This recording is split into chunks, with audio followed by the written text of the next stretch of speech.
நடைய கட்டுன்னு எல்லாரும் அழகா ட்ரெஸ் பண்ணி பால் காய்ச்சி ஃபங்க்ஷனுக்கு கிளம்பிட்டோம். இந்த ஊர் எங்கே இருக்குன்னா கொடைக்கானல் பக்கத்தில் பெருமாள் மலைக்கு கீழே இருக்கிற கணேசபுரங்கிற ஊர் தாங்க. கணேசபுரத்தை பற்றி சொல்லணும்னா சொல்லிக்கிட்டே இருக்கலாம். அவ்வளோ இயற்கை வளங்கள் கொட்டி கிடக்குங்க. இயற்கை வளங்கள் அதிகமாக இருந்தாலும் அங்கே வீடு கட்டுறது ரொம்ப கஷ்டங்க. ஏன்னா மணலும் செங்கலும் கீழ்ப்பகுதியில இருந்து தான் எடுத்து கொண்டு போகணும். அதனால் டிரான்ஸ்போர்ட் செலவு ரொம்ப அதிகமாக இருக்கும். அதே மாதிரி நம்ம ஊரில் விற்கிற விலையை விட அங்கே ரொம்ப அதிகமாக இருக்கும் சிமெண்ட்டும் மணலும். சரி அப்புறமா பேசலாம். இலையெல்லாம் ரெடியாக இருக்குது, வாங்க சாப்பிட போகலாம், மாடியில் தான் சாப்பாடு அப்படின்னு சொல்லிட்டு மாடி கிளம்பிட்டோம். வடை சாப்பாடு சாம்பார் ரசம் கேசரியோர தடபுடலாக சாப்பாடு நடந்துகிட்டு இருக்கு. கொஞ்ச நேரம் வெயிட் பண்ணுங்க, சாப்பிட்றவங்களாம் சாப்பிட்டுட்டு போன பிறகு உங்களுக்கு இடம் கிடைக்குன்னு சொல்லி கொஞ்ச நேரம் வெயிட் பண்ணிக்கிட்டு இருந்தோம். சைவம் மட்டும் இல்லைங்க, அசைவமும் இருந்துச்சு. சிக்கன் பொரியல் வறுவல் அப்படின்னு சொல்லிட்டு நிறைய தடபுடலாக பண்ணியிருந்தாங்க. இவங்க சாப்பிட்டுட்டே இருக்கட்டும், மாடியிலேருந்து இந்த மலைகளோட அழகை உங்களுக்கு காமிக்கிறேன். ஊரை சுற்றி 4 பக்கமும் மலைகளால் நிறைஞ்சு பச்சை பசேர்னு காய்ச்சலிச்சு கண்ணுக்கு விருந்து கொடுத்துச்சுங்க. நேச்சர் லவர் எல்லாருக்குமே இந்த ஊர் ரொம்ப பிடிக்குங்க.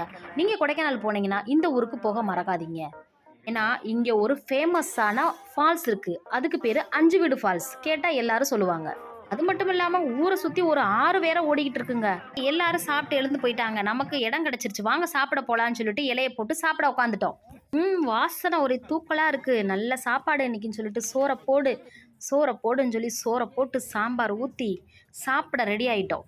கூச்சப்படாமல் எல்லாம் நல்லா வாங்கி சாப்பிடுங்கன்னு ஒரு குரல் ஒழிச்சுக்கிட்டே இருக்கிறப்ப அங்கே தாய்மாமன்கள் சீர் கொண்டு வந்துட்டாங்க. தாய்மாமன் சீரில் அண்டா பானை வாழைப்பழம் பழம் அப்படின்னு சொல்லிட்டு நிறைய வரிசை கட்டி வந்துக்கிட்டே இருந்துச்சுங்க. தாய்மாமனுக்கு கொஞ்சம் செலவாக தான் இருந்திருக்கும்.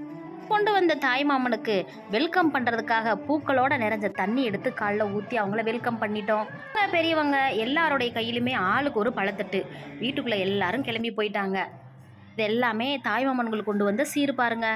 சரிங்க, சாப்பாடு சாப்பிட்டுட்டோம், வீட்டையும் சுற்றி பார்த்துட்டோம். அடுத்த கட்டம் என்னன்னா மொய் எழுதுறவங்க நோட்டை எடுத்துட்டாங்க. மொய் செய்கிறவங்களாம் வாங்க அப்படின்னு சொல்லிட்டு வரிசை கட்டி மொய் எழுதவும் நின்றுட்டோம்.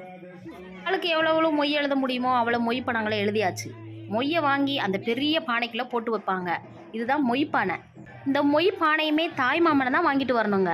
எழுதாதவங்களாம் எல்லாம் வரிசை கட்டி மொய்யை எழுதுங்க அப்படின்னு சொல்லிட்டு ஃபேமிலியோட ஒரு ஃபோட்டோ எடுத்துகிட்டு வீட்டுக்கு கிளம்பி வந்துட்டோம்.